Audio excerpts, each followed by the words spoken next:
बंगाल विभाजन हुआ कब था? 1905 में। एकदम डेट बाय डेट इसको दिमाग में बैठा रखना। बंगाल विभाजन कब हुआ है? 1905 में हुआ है। ठीक है। उस समय वायसराय कौन थे? तो लॉर्ड कर्जन थे। Lord Curzon. जो डेट बोल रहे हैं ध्यान से सुनते जाना। 20 जुलाई 1905 को बंगाल विभाजन का निर्णय लिया गया था। ठीक है। ये डेट पूछता है, ये कई बार यूपीएससी इवन अपने आईएएस के एग्जाम में पूछी है। 20 जुलाई 1905 को बंगाल विभाजन का निर्णय लिया गया। 7 अगस्त जैसे निर्णय लिया गया, 7 अगस्त को बंगाल विभाजन के विरोध में आंदोलन शुरू हो गया। ठीक है।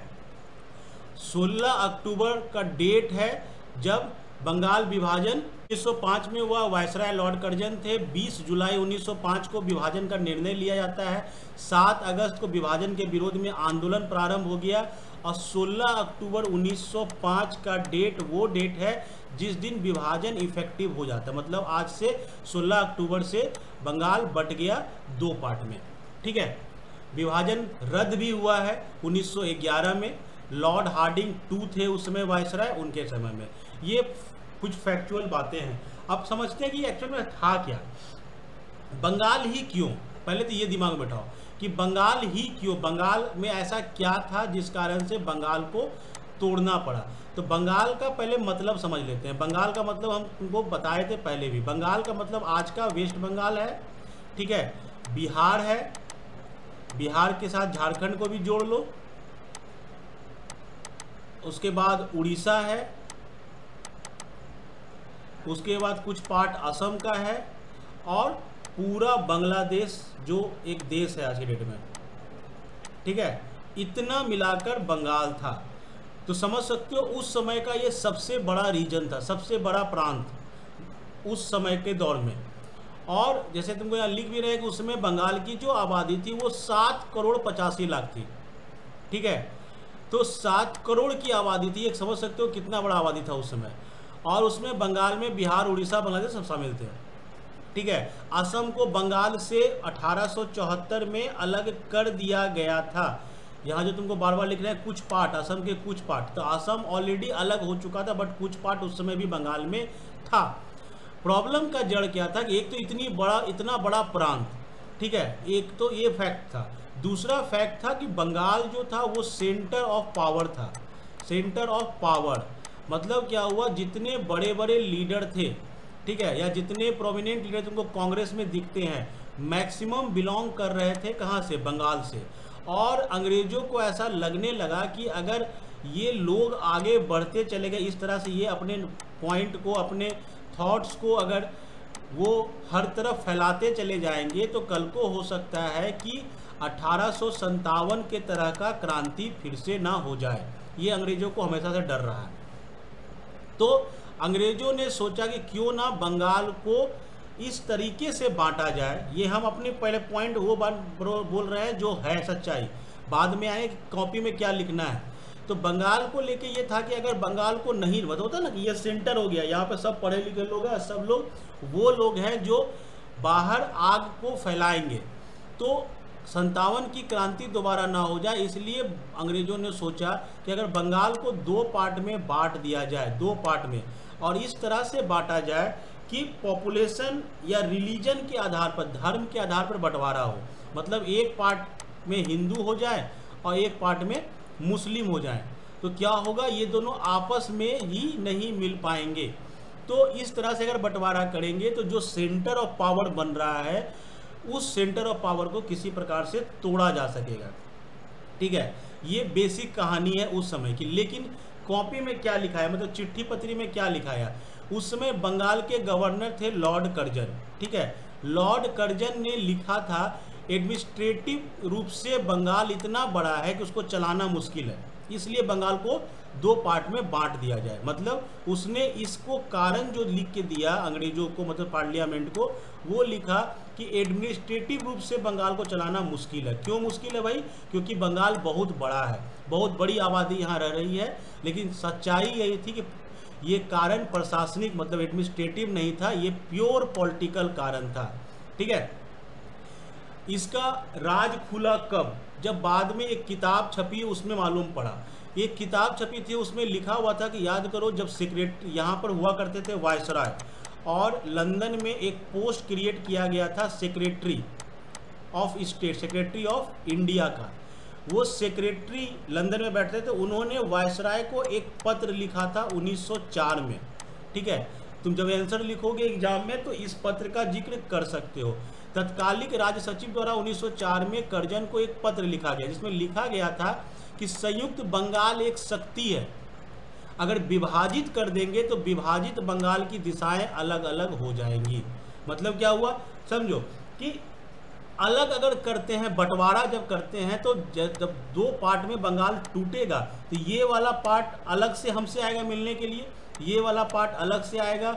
अगर हम इस दोनों में से एक सिंपल सा कॉन्सेप्ट है कि मान लो कि ए और बी में बांट दिए, अगर हम बी को थोड़ा सा प्रीफरेंस ज़्यादा दे देंगे तो ए को बी के प्रति गुस्सा आ जाएगा। ये सीधा सा कॉन्सेप्ट है। हो क्या रहा था तुमको समझाने की कोशिश करेंगे। 1905 के बाद की अगली घटना 1906 में आएगी, जब मुस्लिम लीग का गठन हो जाएगा। ठीक है, मुस्लिम लीग का गठन होगा। मतलब क्या हुआ, अंग्रेजों का मानना था कि हिंदू और मुस्लिम को तोड़ दो, मतलब कि हिंदू और मुस्लिम दोनों को अलग कर दो और मुसलमानों को बताओ कि तुम्हारे लिए अंग्रेज अच्छा सोच रहे हैं। ठीक है, तो तुम कांग्रेस और इन सब के चक्कर में ना रहो, तुम हमारे साथ रहो, तुमको हम अच्छा देंगे। अच्छा मतलब क्या, जैसे हमारे पास पार्लियामेंट में सीट है तो तुमको हम कुछ सीट एक्स्ट्रा दे देंगे। ठीक है, तुम्हारे लोग को हम अच्छे अच्छे पोस्ट पर बिठा देंगे। और अगर हम मुसलमानों के प्रति अच्छा रवैया रखेंगे तो ऑब्वियसली हिंदुओं के मन में मुसलमानों के लिए नफरत आएगी, और मुसलमानों को भी लगेगा कि हिंदुओं के कारण आज तक हम दबे रहे, तो उसके मन में हिंदुओं के प्रति बुरा भाव आएगा। ये मोटो था कि हिंदू और मुस्लिम को तोड़ दो। ठीक है, जो हम लोग वर्ड यूज करते हैं फूट डालो और राज करो की राजनीति, ये एक्चुअल में इसकी शुरुआत 1905 में हुई थी बंगाल को तोड़कर। बंगाल उस समय भारतीय राष्ट्रीय चेतना का केंद्र बिंदु था। मतलब जितनी अवेकनिंग जैसे तुम पढ़े ना नाम भाई, राजा राम मोहन राय कहाँ के थे, बंगाल के थे। विवेकानंद कहाँ से थे, बंगाल के थे। देवेंद्रनाथ टैगोर कहाँ थे, बंगाल से थे। ठीक है, रामकृष्ण परमहंस कहाँ के थे, बंगाल के थे। तो मैक्सिमम लोग उसमें बंगाल के थे। तो जिस कारण से बंगाल जो था वो अवेकनिंग का सेंटर बना हुआ था। ठीक है, और बंगालियों के मन में जो प्रबल राजनीति जग गई थी कि हम अब पॉलिटिक्स में कूदेंगे। ठीक है, इसको दबाने के लिए कर्जन ने बंगाल का विभाजन किया, और इस प्रकार से विभाजन किया कि हिंदू और मुस्लिम बहुलता वाले दो भागों में बांट दिया। क्योंकि तुम देखोगे गौर से, जो भी हम लिख रहे थे तुमको, इसमें वेस्ट बंगाल, बिहार, उड़ीसा, ये वो पोर्शन है जहां पर हिंदू की आबादी ज़्यादा थी। ठीक है, और बांग्लादेश कंप्लीट मुसलमानों का इलाका था, तो बांग्लादेश को अलग कर दिया गया। ठीक है, और इस प्रकार से बंगाल विभाजन को करने का फैसला हुआ। तो 20 जुलाई को डिक्लेयर किया गया कि बंगाल विभाजन के निर्णय की घोषणा की गई, जिसके परिणाम स्वरूप जो बोले तुमको 7 अगस्त को क्या हुआ था, विरोध शुरू हुआ। तो 7 अगस्त को कलकत्ता में एक टाउन हॉल था, उस टाउन हॉल में लोग जमा हुए। ठीक है, उस टाउन हॉल में लोग जमा हुए और वहां पर उन्होंने इस विभाजन का विरोध किया और स्वदेशी आंदोलन की घोषणा की। ठीक है, इसी बैठक में ऐतिहासिक प्रस्ताव पारित हुआ। 16 अक्टूबर को बंगाल विभाजन की घोषणा इफेक्टिव हो गई। अब यहाँ पे समझो कि 7 अगस्त को, अभी तक हम तुमको कोई नेता का नाम नहीं बता रहे हैं, 7 अगस्त को जब हम बोल रहे हैं कि टाउन हॉल में स्वदेशी आंदोलन की घोषणा हुई कि हम लोग आंदोलन करेंगे, यहाँ पर कोई लीडर तुमको नहीं दिखेगा। ठीक है, यहाँ पे कांग्रेस तुमको कहीं नहीं दिख रही है, ध्यान से समझना, यहाँ पे कोई नहीं है। यहाँ पर पब्लिक जो थी वो खुद से आ गई वहाँ पर कि हम हिंदू मुस्लिम को अलग क्यों कर रहे हो। पब्लिक खड़ी हो गई, और जब पब्लिक खड़ी हो गई तो इसके बाद नेताओं का एंट्री शुरू होता है। ये याद रखना, यहाँ पर अभी तक कांग्रेस नहीं इन किया। तो यहाँ पर कुछ डेट इंपॉर्टेंट है जो तुमको बता दिए। 7 अगस्त को टाउन हॉल में वो लोग पूछा जाता है, कभी कभी क्वेश्चन यूपीएससी 2000 समथिंग में 10 या 12 में पूछी थी कि टाउन हॉल में, मतलब ये जो स्वदेशी आंदोलन की घोषणा कहाँ हुई और कब हुई थी। तो हुई थी कहाँ, टाउन हॉल में हुई थी और 7 अगस्त को हुई थी। ठीक है, अब आते हैं बंगाल का जो बंटवारा बोल रहे हैं, कैसे बटा बंगाल।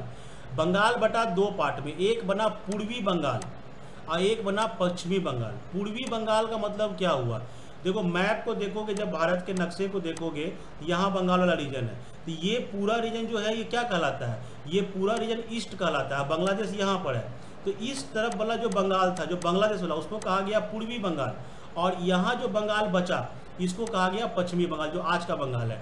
तो पूर्वी बंगाल में असम को और पूर्वी बंगाल के ज़िले, पूर्वी बंगाल के ज़िले का मतलब समझ लो आज के डेट में बांग्लादेश की हम बात कर रहे हैं, ठीक है, इसको बोला गया पूर्वी बंगाल। और पश्चिमी बंगाल में बिहार, उड़ीसा और जो आज का बंगाल है उसको रखा गया। इस प्रकार से दो पार्ट में बटा, ठीक है। ये पार्ट मुसलमानों वाला था, ये पार्ट हिंदुओं वाला था। तो 16 अक्टूबर को पूरे देश में शोक दिवस के रूप में मनाया गया। तो एग्जाम में ये भी क्वेश्चन पूछता है कि शोक दिवस के रूप में कौन सा डेट मनाया गया था, वो था 16 अक्टूबर। क्यों मनाया गया, क्योंकि 16 अक्टूबर को ही बंगाल का विभाजन इफेक्टिव हुआ, मतलब लागू हो गया, ठीक है। शोक दिवस मनाया गया। अब यहाँ से एंट्री होती है सबसे पहले रविन्द्रनाथ टैगोर की, ठीक है।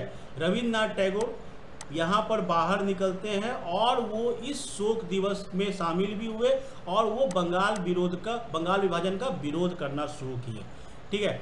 उनका राखी दिवस रक्षाबंधन के रूप में मनाया गया और इसका उद्देश्य था कि बंगाल को आप कैसे भी विभाजित कर ले, हिंदू मुस्लिम की एकता में दरार नहीं डाल सकते हैं, ठीक है। ये बंगाल में हो रहा है, अभी तक बंगाल के बाहर नहीं घुस रहे हैं, ये बंगाल में हुआ। रविन्द्रनाथ टैगोर रोड पर निकल गए, बहुत बड़ा उन्होंने जनसभा किया। तो यहाँ पर रविन्द्रनाथ टैगोर भी बाहर निकलेंगे, SN बनर्जी भी बाहर निकलेंगे, आनंद मोहन बोस भी बाहर निकलेंगे, ठीक है। ये सब बाहर निकलेंगे और टैगोर तो बाहर है ही। ये सब मिलकर बहुत सारा टाइप का जनसभा कर कर लोगों को समझाते हैं और बोलते हैं कि चलो सब लोग मिलकर चंदा दो और हम लोग पैसा जमा करेंगे और बहुत बड़ा आंदोलन करेंगे। कहा जाता है कि कुछ ही घंटों में 50,000 से ऊपर रुपया जमा हो गया था आंदोलन को बरकरार रखने के लिए।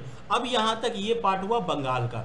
बंगाल में गंगा के वही लाइन जो यूज है NCERT में कहीं पढ़ना, बहुत मज़ा आएगा कि हुगली नदी के पास जाकर दोनों हिंदू और मुस्लिम रविन्द्रनाथ टैगोर की अगुवाई में गए और वहाँ जाकर उन्होंने हिंदू मुस्लिम एकता को दर्शाने के लिए एक दूसरे के हाथ से पानी भी पिया और एक दूसरे को राखी भी बांधे। ये क्या दर्शाने की कोशिश की, हिंदू मुस्लिम अलग नहीं है। ये बंगाल में हो रहा है। अब इसका आग पूरे देश में फैला, ठीक है, चाहे वो बॉम्बे हो चाहे वो मद्रास हो, हर तरफ ये आग फैला। यार ये अंग्रेजों ने गलत किया, ये बहुत बड़ा गलती है या बहुत बड़ा कदम है, जहाँ पर अंग्रेज स्पष्ट रूप से भारत में फूट डालो की और राज करो की नीति पर काम कर रहे हैं। तो तिलक कहाँ थे, बंगाल में थे, बॉम्बे में थे। तो एक तरफ जो बाल गंगाधर तिलक थे वो महाराष्ट्र में इसका प्रचार प्रसार करने के लिए उतर गए। मतलब किस बात का, बंगाल विभाजन का विरोध और स्वदेशी आंदोलन का प्रचार प्रसार महाराष्ट्र में इनके द्वारा, बाल गंगाधर तिलक के द्वारा किया गया, ठीक है। इसके अलावा अजीत सिंह, लाला लाजपत राय, स्वामी श्रद्धानंद पंजाब, उत्तर प्रदेश में इस आंदोलन को पहुंचाया। तो ध्यान से देखो, इसमें तुमको पॉइंट पूछेगा कि कहाँ इस आंदोलन को कौन लीड कर रहा था। तो तिलक महाराष्ट्र में थे, अजीत सिंह, लाला लाजपत राय और स्वामी श्रद्धानंद ये पंजाब और उत्तर प्रदेश वाले। इसलिए तुमको ये नाम दिख रहा है क्योंकि उस समय ये कहलाता था संयुक्त प्रांत, ठीक है, संयुक्त प्रांत था ये, उसमें यूपी और पंजाब नहीं था। तो संयुक्त प्रांत में इन्होंने किया। वैसे ही दिल्ली में सैयद हैदर खां ये उतरे, दिल्ली में इस आंदोलन को आगे बढ़ाने की कोशिश किए।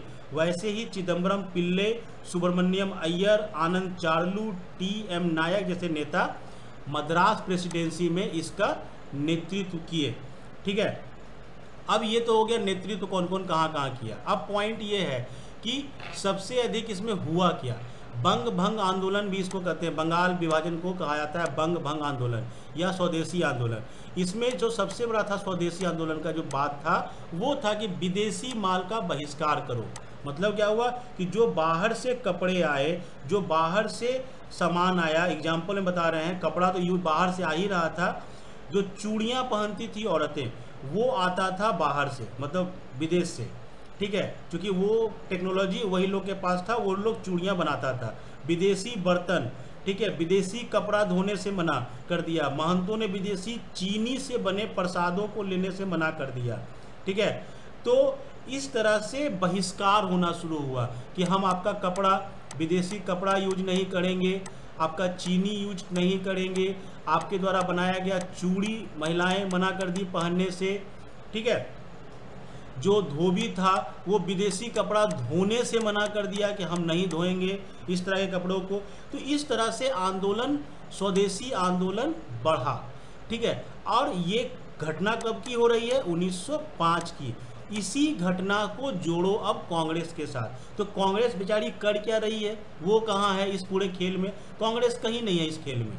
ठीक है, 1905 का घटना हो गया। तो 1905 में जब कांग्रेस का अधिवेशन होता है तो उसी समय डिमांड किया जाता है कि इस स्वदेशी आंदोलन को, 1905 वाले घटना को, बंगाल विभाजन की घटना को, जो 1905 में अधिवेशन हुआ, उसको इसमें लाया जाए और अंग्रेजों के खिलाफ रिजोल्यूशन पारित किया जाए। बट कांग्रेस इसको लेके मना कर देती है। ठीक है, और इसमें जो आपके एक्सट्रीमिस्ट लीडर्स हैं वो शामिल भी नहीं होते हैं। ठीक है, जिस कारण से इस अधिवेशन का कोई मीनिंग है नहीं।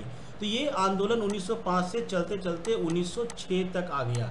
अब 1906 में जब कांग्रेस का बैठक होता है तो जो एक्सट्रीमिस्ट थे, नेता जो थे, बाल गंगाधर तिलक, लाला लाजपत राय टाइप के नेता, ये लोग बोले कि जब तक कांग्रेस बना क्यों था? भारतीय जनता की आवाज़ अंग्रेजों तक पहुंचाने के लिए। ये एक पार्टी है जिसका काम था भारतीय जनता का। तो बोला कि ये पार्टी जब कुछ नहीं कर रही है तो इस पार्टी से करवाओ।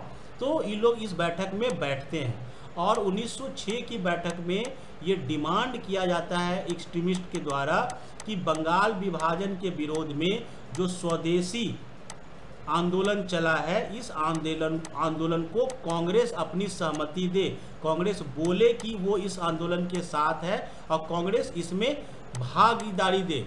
तो इस आंदोलन में ऐसा मामला था जिसमें तुमको बताए थे कल भी कि दादा भाई नेहरू फाइनली इस झगड़े को शांत किए और वो बने उसका चेयरमैन और इस रेजुलेशन को पास किए। इस प्रकार से कांग्रेस तुमसे पूछेगा कि कांग्रेस इस आंदोलन को कब अपना क्या बोलते हो, सहमति दिया? तो कांग्रेस सहमति दिया था उसके बाद। ठीक है, अब आते हैं इसमें एक चीज़ और पूछता है एग्जाम में कि इस आंदोलन में कौन कौन टाइप का लोग शामिल हुआ, मतलब क्या? कुछ वर्ग को समझो। जैसे पहला एक वर्ग समझ लो महिलाएं। ठीक है, क्या महिलाएं, ये आपको हर आंदोलन में पढ़ना इसी तरीके से, महिलाएं। दूसरा किसान। ठीक है, तीसरा पढ़ा लिखा वर्ग। ये सब अलग अलग विंग है। तो क्वेश्चन तुमसे पूछेगा छात्र, ये सब विंग है, तो पूछेगा कि बताओ इस आंदोलन में कौन कौन भाग लिया, मतलब कौन कौन इसमें इन्वॉल्व था। ठीक है, तो स्वदेशी आंदोलन को लेके भी हमेशा पूछा जाता है। तो इसमें याद रखना बहुआ कि छात्र वाला संगठन इसमें खूब पार्टिसिपेट किया है, जो कॉलेज वाला था। क्यों कॉलेज वाला था ये समझो। जब हम बोले कि हम विदेशी वस्तुओं को यूज नहीं करेंगे, हम विदेशी वस्तुओं का विरोध करेंगे, तो क्वेश्चन उठता है ना कि अगर विदेशी वस्तुओं का तुम यूज नहीं करोगे तो तुम यूज करोगे किस चीज़ का? तो तुम्हारे पास भी तो ऑप्शन रहना चाहिए। यहाँ पे कुछ नाम आएंगे, इंपॉर्टेंट है।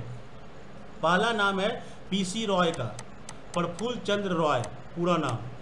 पीसी रॉय जो थे वो बंगाल के बहुत बड़े उस समय के इंडस्ट्री वाले थे, ये बहुत बड़े थे। तो इन्होंने बंगाल केमिकल स्टोर, बंगाल नाम नोट कर लेना, ये पूछता है कभी कभी कि बंगाल केमिकल स्वदेशी स्टोर इन्होंने खोला। ठीक है, बोला कि हम जो केमिकल बना रहे हैं वो भारत में ही बन रहा है, आप विदेशी केमिकल यूज मत करो, आप हमारा केमिकल यूज करो। जब विरोध करना है तो आपको हम ऑप्शन दे रहे हैं। अब ये तो पीसी रॉय के द्वारा बंगाल में इस प्रकार का एक स्टोर खोला गया। ठीक है, जो बंगाल सरकार के जो उस समय के जो चीफ सेक्रेटरी थे उन्होंने लिखा, चीफ सेक्रेटरी का नाम याद रखना, करलाइकल नाम था।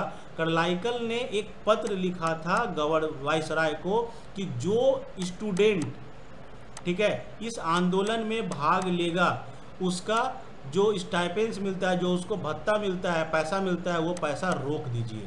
मतलब वो स्टूडेंट को एक तरीके से मना किए कि तुम आंदोलन में भाग मत लो, ठीक है। जिस कारण से स्टूडेंट ने कॉलेज और यूनिवर्सिटी को ही छोड़ दिया, ठीक है। वो छोड़ दिए, बोला वो क्या पढ़ने नहीं है, ठीक है।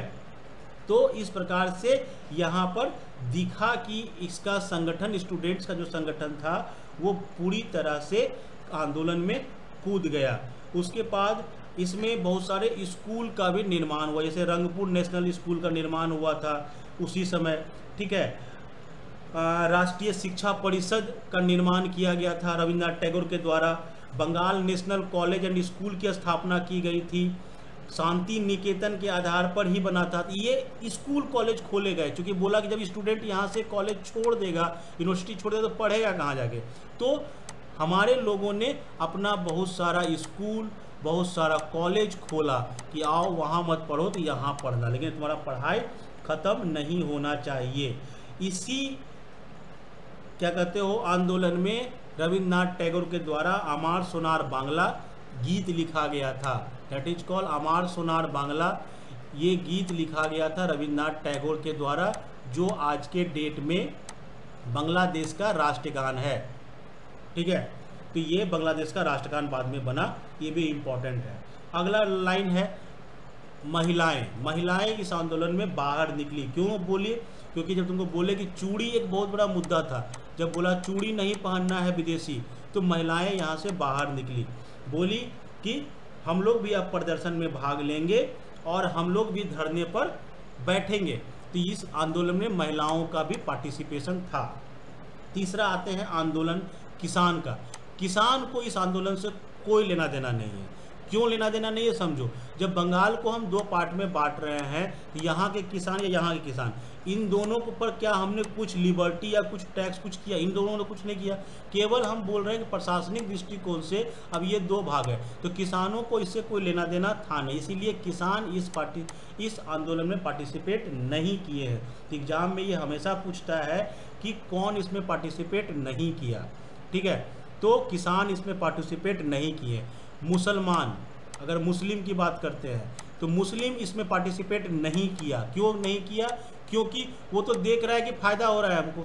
मुस्लिम बहुल इलाका को अलग बनाकर एक अलग देश की तरह से बिहेव किया जाएगा, तो ऑब्वियस बात है कि मेरा वैल्यू बढ़ेगा वहाँ पर। तो यहाँ पर मुस्लिम समुदाय इसमें शरीक लगभग नहीं हुए, ठीक है।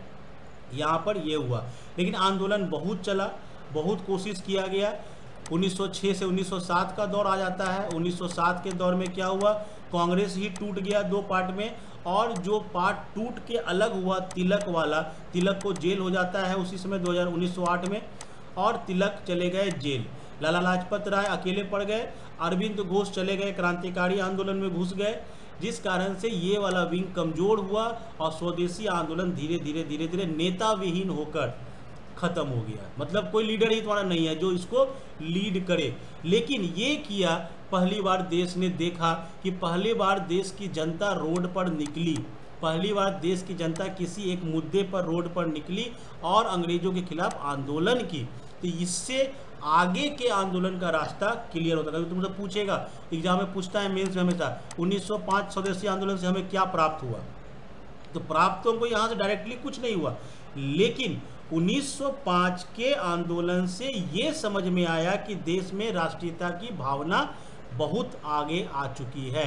किसानों को छोड़कर अगर हम बात करें तो महिलाओं का घर से बाहर निकलना अपने आप में एक बहुत बड़ा ये विंग था, ठीक है। और 1907 के बाद ये आंदोलन धीरे धीरे ख़त्म हो जाता है, और इस विरोध को हम लोग 1911 में कहते हैं कि बंगाल विभाजन को रद्द किया गया। आगे ये डेट आएगा तो हम लोग पढ़ाएंगे उसमें, लेकिन फाइनली हम कह सकते हैं कि स्वदेशी आंदोलन का एक सबसे बड़ा चीज़ था, फ़ायदा था कि ये पता चला हमारे देश के आगे के नेताओं को कि भविष्य में अगर कुछ ऐसा होता है, अगर कोई घटना होती है, तो पूरा देश एक साथ आगे आकर साथ देगा।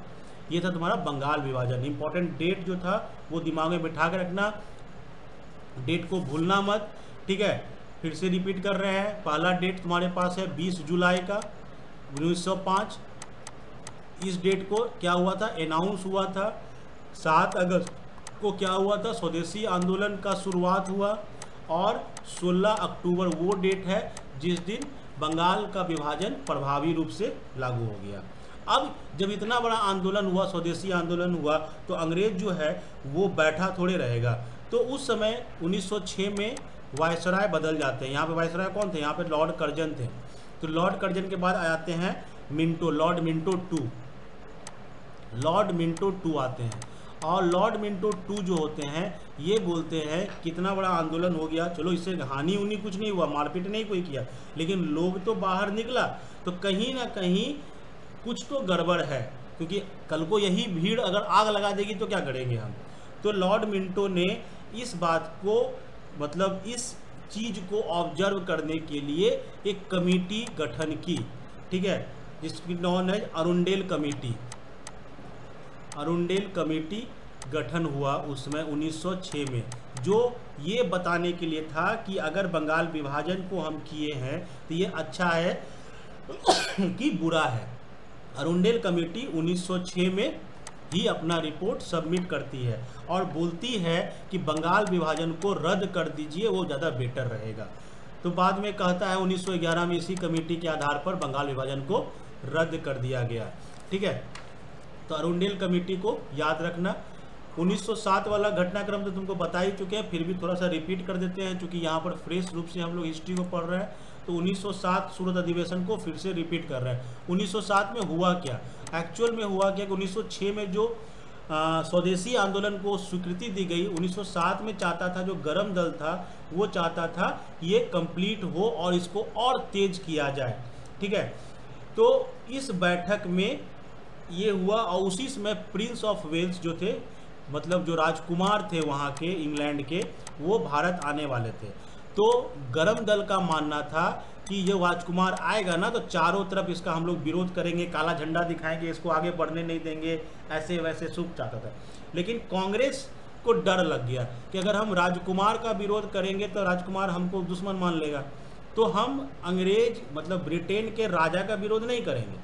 तो ये यहाँ पर कांग्रेस बटा दो पार्ट में, कि एक चाहता था कि हम इसका स्वागत करें, ठीक है, माने हम इसको स्वागत करें, इसका चापलूसी करें ताकि ये हमको कुछ गिफ्ट दे दे, और एक जो था वो चाहता था कि हम इसको रोक दें बुरी तरह से, मतलब इसको बताएं कि हम लोग आपसे नाराज हैं। नाराज कैसे बताएंगे, तो उसके रास्ते में झंडा उंडा दिखाएंगे, ईंटा पत्थर फेंक देंगे, रास्ते में उसको बढ़ने नहीं देंगे, ये था उनका डिमांड। तो गरमपंथ और नरमपंथ दोनों जो था, दोनों अपना अपना डिमांड लेके बढ़ा। तो 1906 में तो दादा भाई नेहरू जी समझा बुझा के ख़त्म कर दिए मामला, लेकिन 1907 में ये कंटिन्यू रहा। तो तिलक जो थे, तिलक बोले कि हमको बनाओ अधिवेशन का अध्यक्ष और स्वराज, स्वदेशी बहिष्कार और राष्ट्रीय शिक्षा जो पास हुआ था 1906 में उसको कंटिन्यू किया जाए, ठीक है। और रास बिहारी बोस जो थे वो कहे कि जो उस 1906 में हुआ था उसको यहीं पे ख़त्म करो, और ये जो आप बोल रहे हैं विरोध करेंगे ये गलत है, ये ऐसा कांग्रेस नहीं करेगी। इस प्रकार से दोनों विंग में हो गया झगड़ा। तो झगड़ा जब हुआ तो रास बिहारी बोस फाइनली, मतलब मारा पीटी सब कुछ हो गया, रास बिहारी बोस इन लोग को बोलने भी नहीं दिए और इनको वहाँ से कांग्रेस से निकाल दिया गया, जिसके रिजल्ट में ये हुआ कि गरम पंथ जो था, गरम दल था, वो फाइनली कांग्रेस से बायकॉट हो गया सूरत में, ठीक है। गरमपंथी बायकॉट हो गए और उनको कांग्रेस 9 साल के लिए कांग्रेस की सदस्यता से बाहर निकाल दिया गया। इस प्रकार से ये कहानी खत्म हो गई, क्योंकि गरम दल बाहर निकल गए। जैसे गरम दल से बाल गंगाधर तिलक वगैरह बाहर निकलते हैं, उनको पुलिस उठा के जेल भेज देती है, वो चले गए मार्केट से बाहर, वो हो गए। लाला लाजपत राय बेचारा अकेला पड़ गए। अरविंद घोष चले गए थे, क्रांतिकारी संगठन को ज्वाइन कर लिए थे। बिपिन चंद्र पाल भी चले गए, क्रांतिकारी संगठन को ज्वाइन कर लिए। तो यहाँ पे लाला लाजपत राय बैठे रह गए। और यहाँ 1907 से लेके तुम मान के चलो कि 1919 तक का दौर एकदम शांतिपूर्वक कटा है। कहीं पे कुछ नहीं हुआ, कहीं पे कोई कांड नहीं हुआ। लेकिन इसमें बीच में एक घटना होगी 1911 में, ये बता ही देते हैं। 1911 में दिल्ली दरबार लगा था। दिल्ली दरबार एक्चुअल में क्या हो, दरबार का मतलब क्या होता है कि जब राजा आता है तुम्हारे यहाँ, तो दिल्ली में राजा साहब पहुँचे थे। कौन राजा? जो ब्रिटेन के सम्राट थे, जॉर्ज पंचम, ठीक है, जॉर्ज 5 जो थे वो आते हैं भारत, और दिल्ली में वो दरबार लगाते हैं लाइके राजा, और अनाउंस करते हैं कि बंगाल विभाजन जो हुआ था वो रद्द किया जाता है, बंगाल विभाजन रद्द किया जाता है। पहला पॉइंट जो आया वो आया बंगाल विभाजन रद्द हुआ, जो तुम लोग मनाते हो बिहार का स्थापना दिवस इसीलिए मनता है, ठीक है, आगे ही दिखेगा तुमको। और दूसरा बोला गया कि अब कलकत्ता को राजधानी नहीं हो बनाया जाएगा, अब भारत की राजधानी दिल्ली होगी। यहीं से कलकत्ता से दिल्ली हम लोग ट्रांसफ़र हुए, इसके पहले तक कलकत्ता ही भारत की राजधानी हुआ करती थी। तो कभी कभी एग्जाम में क्वेश्चन ये भी पूछता है कि दिल्ली भारत की राजधानी बनी, इसकी घोषणा कब हुआ? इसका घोषणा हुआ था 1911 में, और 12 में जाकर ये इम्प्लीमेंट होता है और दिल्ली बन जाता है भारत का राजधानी। तो होप तुमको यहाँ तक समझ में आया होगा। अब इसके बाद जो कल का केस होगा, कल हम लोग पढ़ेंगे, बेसिकली कल पढ़ेंगे क्रांतिकारी संगठन।